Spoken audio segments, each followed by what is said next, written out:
Hey everybody, it's Keith. I just wanted to check in and say hey and let you know that I've been working through a little bit of a setback here. I hurt my back practicing playing tennis.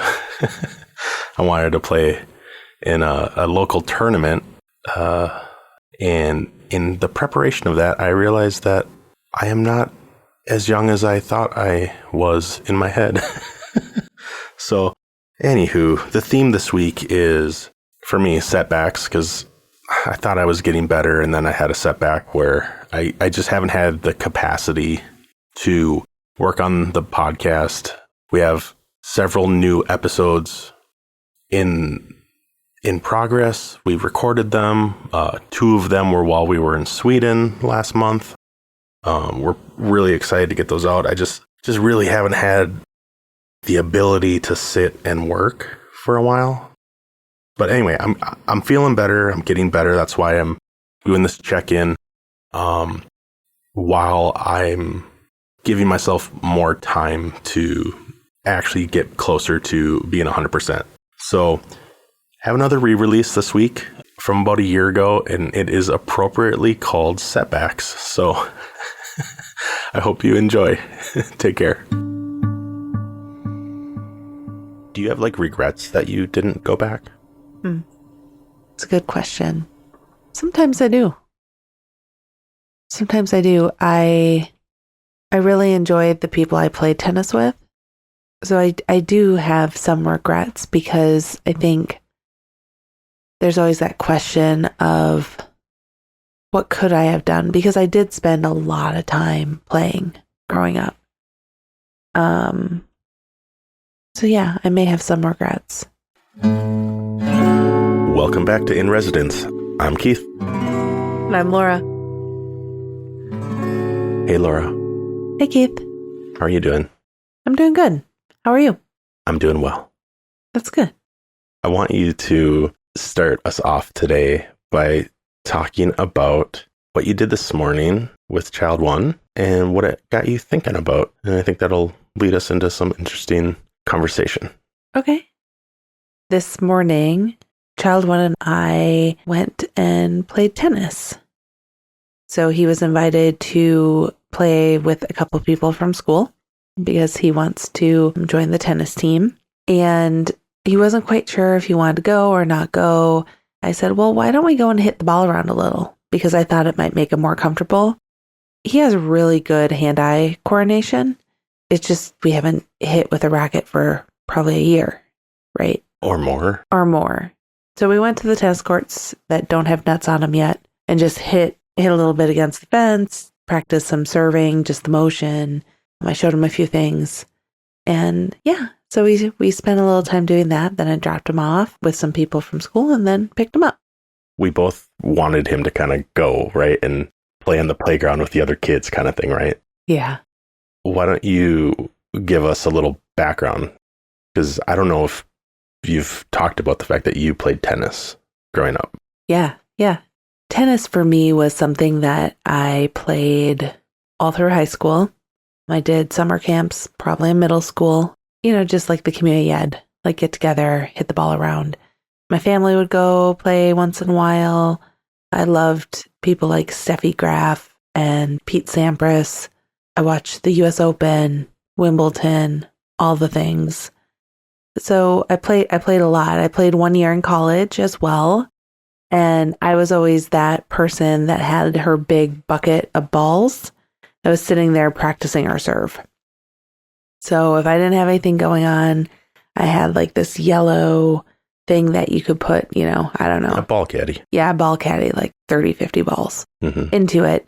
And so I would go, I'd stand it up, and I would just practice serves. I'd pick them all up. I'd go to the other side. I'd do it again. I did that in high school pretty frequently, and I did that in college too. I found it was one of those sports that even if you didn't have someone to play with you, you could still practice. I don't know if you remember this, there was a wall down in one of the local parks that had a line, and so you could go down and hit and play yourself against this just wall that was a wooden wall. down there. And so I would do that quite a bit too. If I didn't have anything else to do, I'd go and I'd play myself against a wall. But yeah, so I played a lot of tennis growing up. Loved it. So you were thinking about tennis this morning. Yeah. So you mentioned that you only played 1 year in college. Yeah. Why only 1 year if you like tennis so much? Yeah. Well, I think to start, I didn't try out or go for it my first year because I just wasn't quite sure that I would be good enough at the college level. Okay. But again, I was that person that was sitting out there. So it wasn't your freshman year? No. Okay. No, it was my sophomore year. Oh, yeah. Okay. I actually did it my freshman year, and then I was that person again out there with my bucket of balls, practicing my serves, and the tennis coach happened to walk by me by myself with, all my lonesome 50 tennis balls. 50 tennis balls. Like you got the gear. I got the gear. They're probably like, who is this person? Practicing my serve. And they came up to me and said, "Hey, have you ever thought about joining the tennis team?" I thought, well, not really, but that would actually be fun. And if they're the coach and they're asking me about it, maybe I am okay enough, right? Okay enough to possibly give it a go. It's interesting. Wait, you kind of waited to be picked. Like, we don't have to go here, but I might cut this out. But no, I did. It's interesting to look back and see, like, you didn't enroll yourself in it. You waited for somebody to pick you. Yeah, I didn't raise my hand. You're right. Yeah, I didn't because, again, I think what I was thinking, so in high school, I lettered in tennis, but I wasn't ever one of the number one single players. I don't think I even played singles. That wasn't my match. I always played doubles. Okay. I was a pretty good double player, but I wasn't the top of the doubles groups. So I think it just kind of was like, I did okay at tennis. I really enjoy it. So how did that feel? Like, kind of knowing where you sat, like, I'm not number one, but you seem to have a drive to do it. Like, if you're playing by yourself in a sport in which a big part of it is somebody hits the ball back, that shows that you have. My partner can't be a wall. Well, that can get you so far, right? True, it's good. True. It shows determination to me and desire and drive. Lots of D words apparently. What were you saying? So I was just saying that I didn't think. So the thing maybe where you're trying to get to is that I have this intrinsic motivation to keep showing up and participating because I enjoy it. But I don't feel like my participation in it is good enough for me to raise my hand to keep participating in it once I get to college. Maybe? Okay. So, tennis coach ran across me practicing my serve, told me that, I should go for it. And so I had this external nudge, so to speak. Yeah. And I decided my sophomore year to play. And so it took me all summer to try and get ready. I knew that to play tennis, you have to be in pretty good condition. And so every morning I'd wake up, I'd run, and then I'd get home. And, I had a pretty good routine, but I wanted to make sure I was in really good shape before the season started because I know that tennis can be a lot of, you got to hustle, right? You got to hustle. Can be demanding. Yeah. So I did that. I will say I still wasn't in the condition I needed to be. I remember running around campus and being like the last person in the group of tennis players trying to get around the loop. But I did it. I think I was really excited I did it. I played and I won some, I lost some, but I was part of a team. You win some, you lose some. Probably lost more than one. Story as old as time. Huh? Right. But it all came to an end when I broke my leg. And how did you do that? So I played most of the season, and then I broke my leg before we played at a state tournament. because I was playing intramural broomball. And which is basically running in boots on ice, right? yeah. Yeah.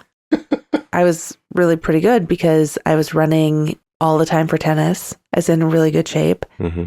And so I was running all over and I collided with someone and I slid right leg first right into the boards of the hockey arena and I couldn't stand up off of the ice. So people had to come and help me up. And yeah, I had to go and get a cast and all that stuff. It was right before the last big thing, the tournament. So it was the end of my season, my end of my playing of my season. It wasn't only the end of that season, though. You said you only played 1 year. Right. So why didn't you go back? Well, yeah, that's what you and I were talking about this morning. And I know that I started focusing on other things on campus. But the more I thought about it and the more we talked about it a little bit, there's also a part of me that didn't quite feel like I was good enough to go back. When I'm thinking about that and I'm digging a little deeper, it's not so much it's not that I wasn't good enough or wasn't a good tennis player. I think I just thought that maybe I wasn't good enough to go through all this trouble of coming back from an injury. It's hard work, right? Yeah. And it's daunting. Right. Because I remember being in a cast, having to be off my foot for the rest of the semester. And spring semester, I came back and I could put weight on it, but it was really hard to do. Like painful or? Yeah, painful. And also I hadn't used it. So my muscles in my leg were not strong. I remember having to just get the muscles going to walk. We didn't have personal trainers on YouTube that could help us through this, right? That's true. We and didn't. Instagram and all You're these right. all Those these things were not. right? Right. And so I felt like it was hard enough to walk on it, which seems maybe a little silly. I was 20, you know. I think part of it was that in the off season, you have to continue with conditioning, and I jumped right into it. And so the next step was to do plyometrics. So lots of jumping, bursts, trying to keep your, cardio and strength up. Yeah. Which is probably a little uncomfortable considering you're coming off of a freshly broken leg. Right. Right. That is hard enough to walk. Right. And so I remember going to a couple of those sessions. They were really early in the morning before class, and they were hard. I didn't feel like I did them well. I always felt like I was the last one. I didn't give myself a whole lot of grace because I thought, I know you broke your leg, but you should be able to do this. And it was just hard, and I got frustrated. I just simply let that slip away, if that makes sense. I let the idea that I would continue being a tennis player just slip away. Just kind of slowly, but then kind of all at once, right? Like that's kind of how those things happen. Right. I mean, looking back now when I was hearing you talk about that, I'm like, oh, that's resistance, right? You ran up against this wall. And my first reaction, and I was like, this might be something good to talk about is, well, where was the support for you? Like where, there's this. And then you're like, oh, well, they were doing conditioning and stuff. And I'm like, yeah. You're like, but it was really hard. And I'm like, well, who did you tell? And you're like, no one. And I'm like, well, Right. That's what I mean. Like, yeah, that's a really big thing is like when we have these setbacks, right? It's like, what do we have in place? Right. To help us through that dip. And it's not that it's wrong that you stopped, but where's that system to help you work through it instead of maybe sometimes we feel like we just kind of throw our hands up and it feels like giving up versus deciding. Right. Yeah. And looking back, I don't remember reaching out to my coach. I don't remember reaching out to the personal training team or the rehab folks. I just remember being like, well, this is hard. Maybe I'll come back when it's not so hard. Yeah. Which then at that point, you're behind, right? you feel behind. You obviously, if you feel like you're behind, then you're more likely to be like, well, I guess I'm not going to keep going.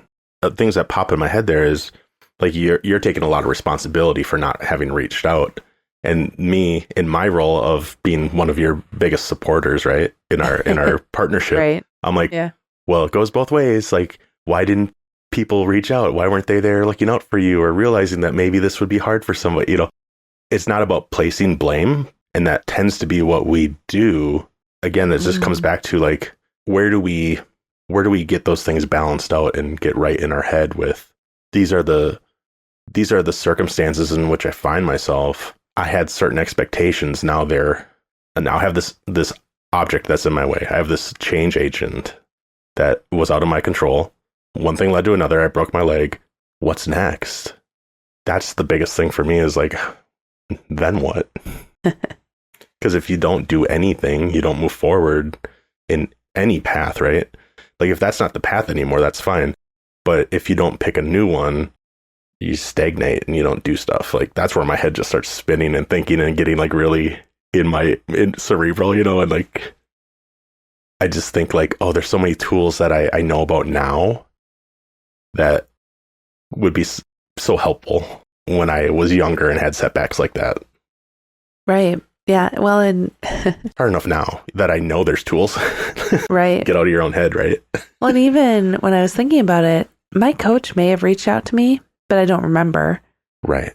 I know that I never even considered thinking about asking any of the athletic trainers for help or I wouldn't have known either. Ideas. I would never have, because, and I think too, there's a part of me that thought, well, athletic trainers are for the sports that bring in the tickets, you know, and bring people to the stadiums, right? They're for the football players, the basketball players.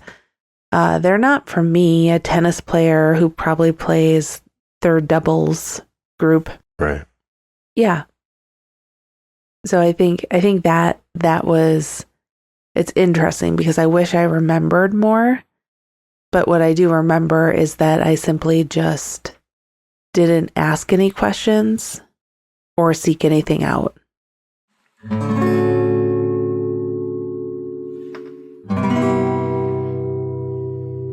Do you have like regrets that you didn't go back? It's a good question. Sometimes I do.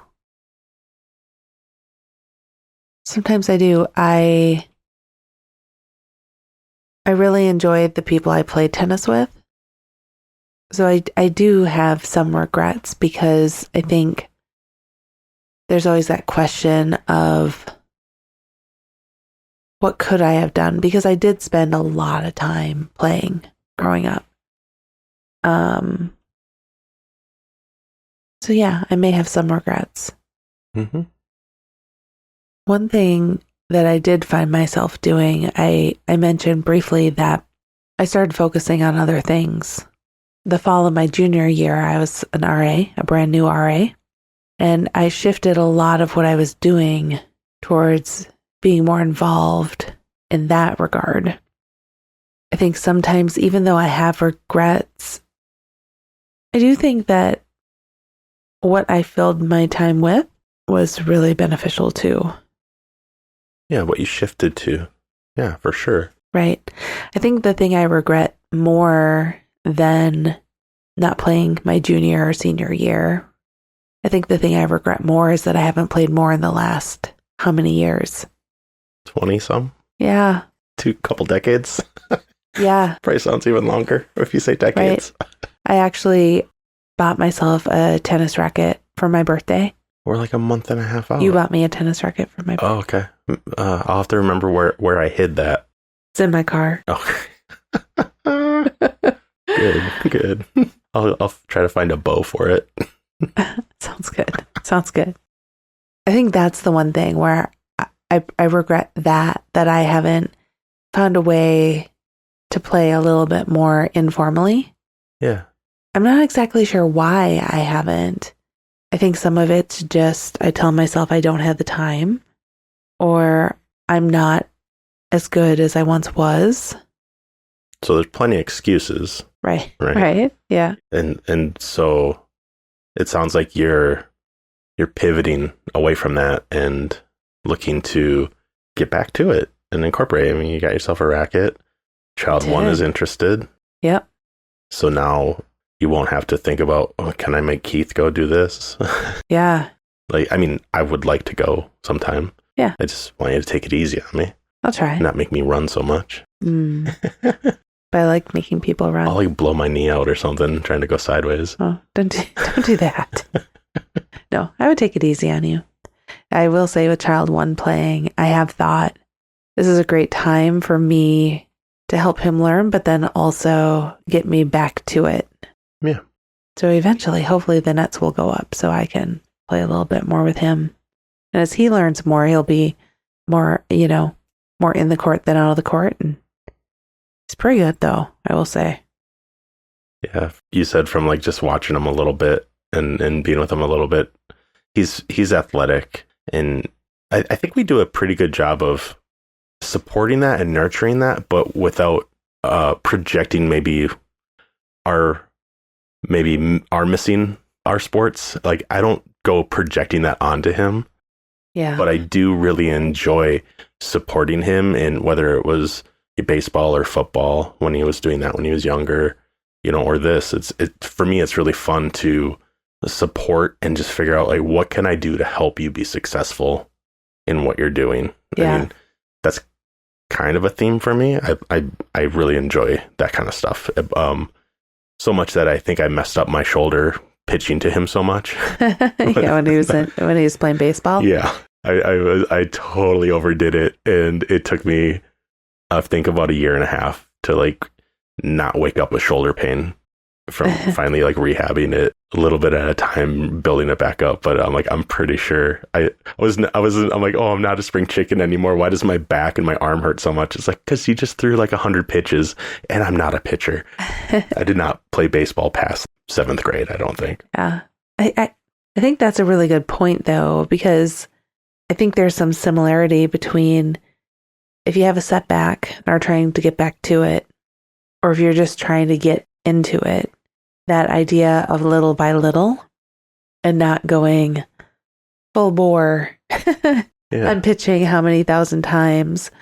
Like me, when I was coming back to do some of the plyo training, maybe if I had just done a little before jumping right into that, or if I talked to someone and tried to do some modified things, perhaps it would have played out differently. Right? Because I went from 0, you're on crutches, to let's walk for a couple weeks, to let's try and do like jump squats. Yeah. And that was silly. Yeah. And it wasn't led by my coach who knew my contacts. It was led by a coach for all off-season athletes, who wouldn't know my story. Right. And so they wouldn't know to look for that. Right. Of course I didn't raise my hand. Right. Well, yeah, I mean, that's like a communication thing, right? That as we grow, we learn like, okay, I have to be an advocate for myself. Right. If I want things to happen, like play tennis, I'm going to go show up on the weekends and play with the group that invited me.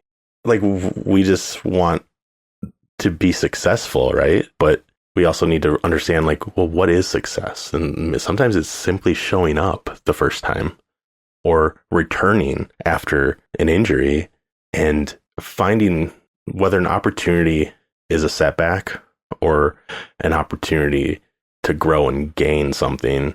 If it doesn't go the way you're expecting, it's always a little off-putting. Right. And so sometimes you just kind of, like in your case, don't leap. Don't do the jump squat. Tiny steps. But when it comes to like what I'm thinking of, like our kid, dude, go leap into this. And like, yeah, you haven't done it before, but yeah, just jump over that edge and get in. And yeah, the next time will be that much better. The other thing that is coming up for me too is about the importance of trusting our bodies and listening to our bodies. Mm-hmm. And I know we're not necessarily doing an episode on like rehab, not our background. But I think that's an important thing. And you could probably extend that to trusting yourself, right? Even if it's with a project or a thing that you're doing. And if something's uncomfortable or just not quite gelling or just not quite working, how do you simply just say, okay, the jump squats aren't working right now. Maybe I could modify that with, with a squat and like a calf raise, right? And also, well, see, here I am because I'm thinking there are some things that I probably could have done more, but I was scared. And there were some things I could have done or I was trying to do, and I could feel the ache in my bone that this was not a good idea. And so I guess how do you parse out the difference, right, between that listen to your body and the trust your body, you're strong, or listen to your gut and trust that you can do more than you think you can do, right? Yeah. There's a tension there, Yeah. especially after a setback, because then you kind of lose some of that trust, or I do. If you have a setback, sometimes I lose like, ooh, maybe listening to my gut wasn't quite right. Yeah, it makes you second guess. It makes you hesitate. It makes you pull back. Right. And, now I can say, well, yeah, and then that's a signal to, if I'm going to pull back, well, maybe that's the signal that I need to leap forward or push through that, Yeah. It's easy to say that in theory, but when you're going through something that feels like a rejection, like what if you didn't get that grant you applied for, or, something else with your job, or you didn't get the job you applied for, Right. all of these setbacks just feel like a wall that you'll never be able to climb over or around.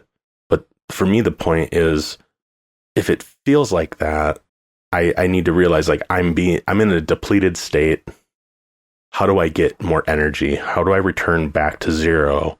Because right now I'm negative. How do I get to zero and then maybe even a little positive?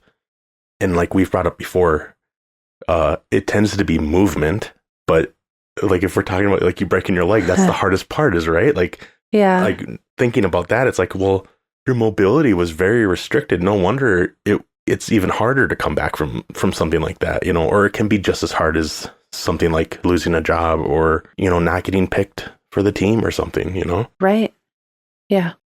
I don't have anything specific that's popping out, but I do know that the best way for me to overcome those feelings of, well, that's not going to work out, or that didn't work out, like I failed, like those feelings like of failure, that it takes a little time.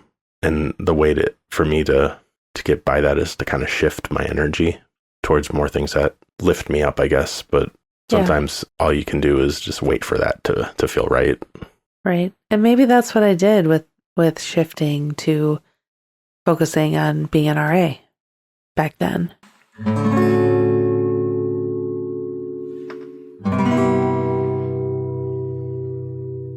It's interesting because I haven't looked at the timeline so in depth for a long time, and I don't know if I ever have. It was just more of I played tennis, broke my leg, rehabbing it was hard, and then I was an RA. Yeah.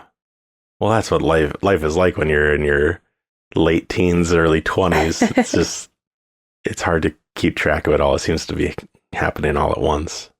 You get a little older, you have a little more time to dwell. And dig in. Yeah. Stew a little bit, or I could be playing Venus Williams. No, that would never have happened.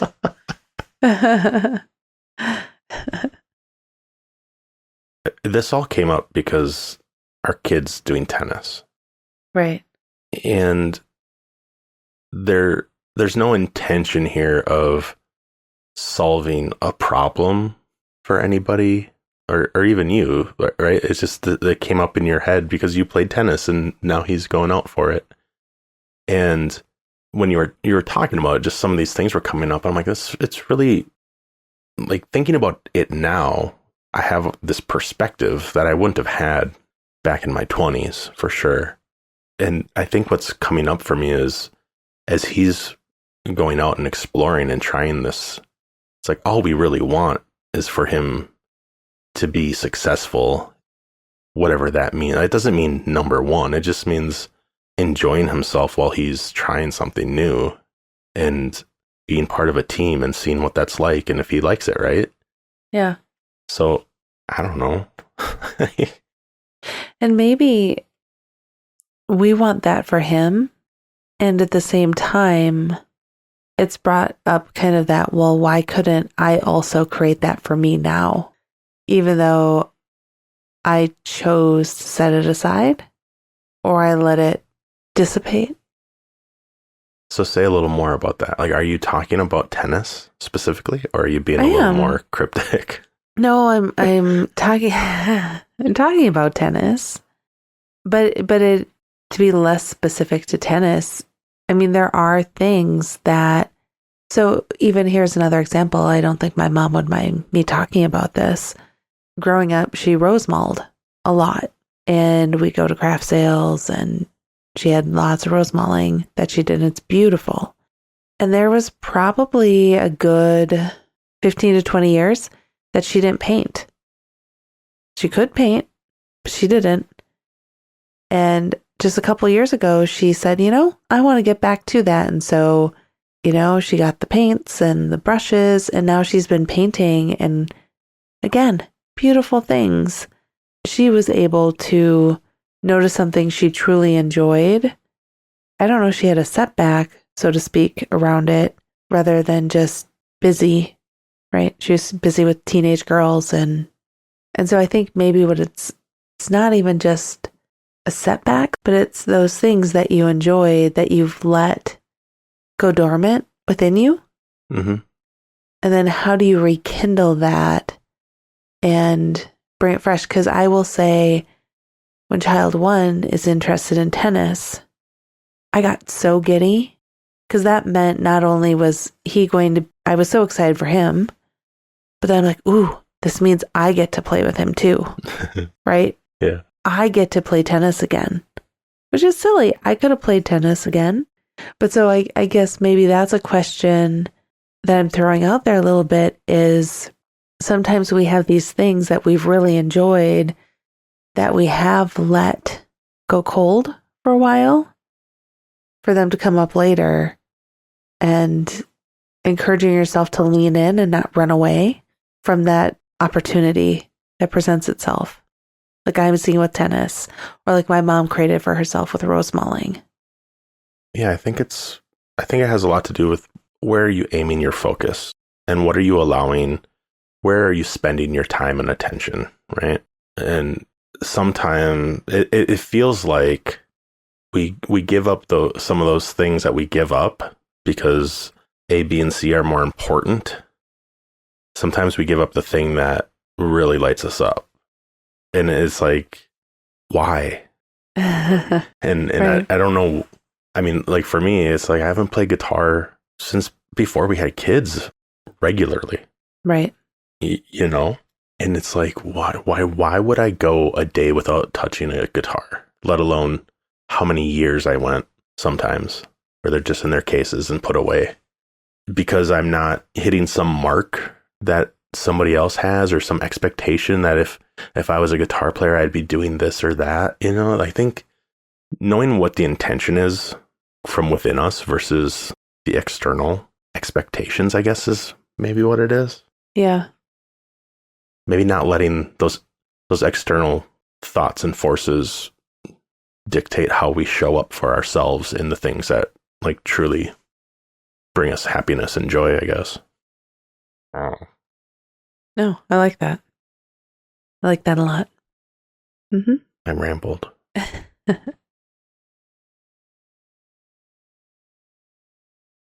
The main thing I'm thinking about is really what have I learned And what have I uncovered as I've been reflecting on this idea of a setback from breaking my leg?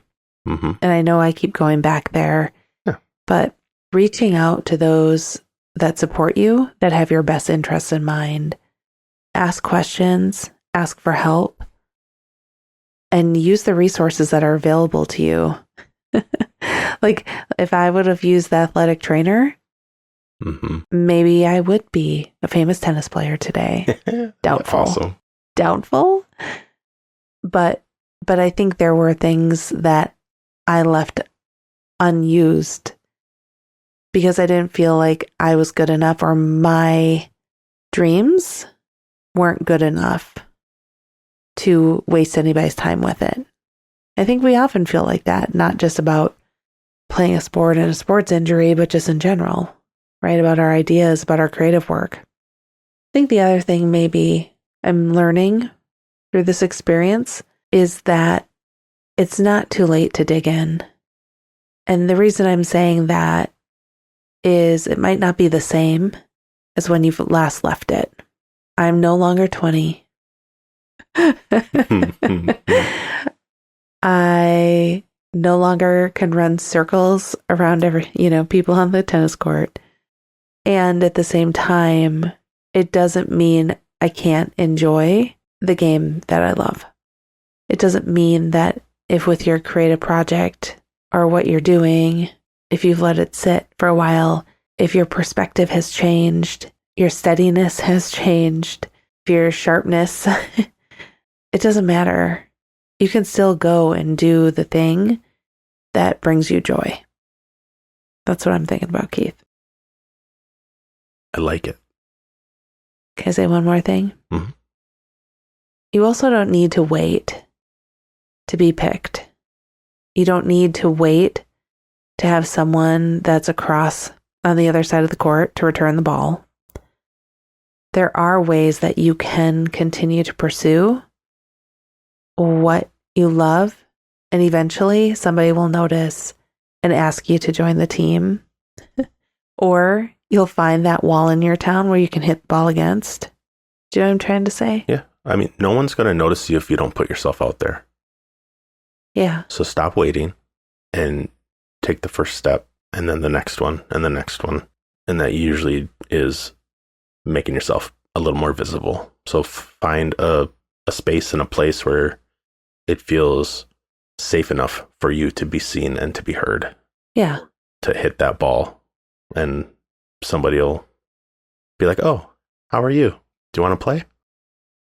Exactly.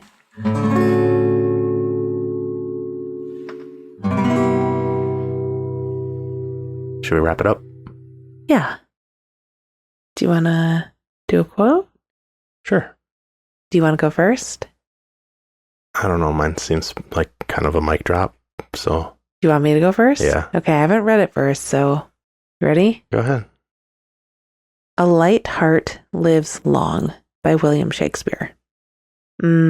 Okay.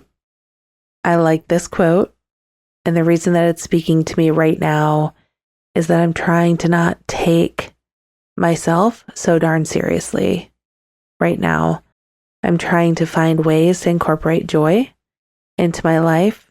And when I'm talking about joy, ways to incorporate reading for fun, tennis, as we've been talking about today, and good tunes as I'm driving down the road and doing work at home.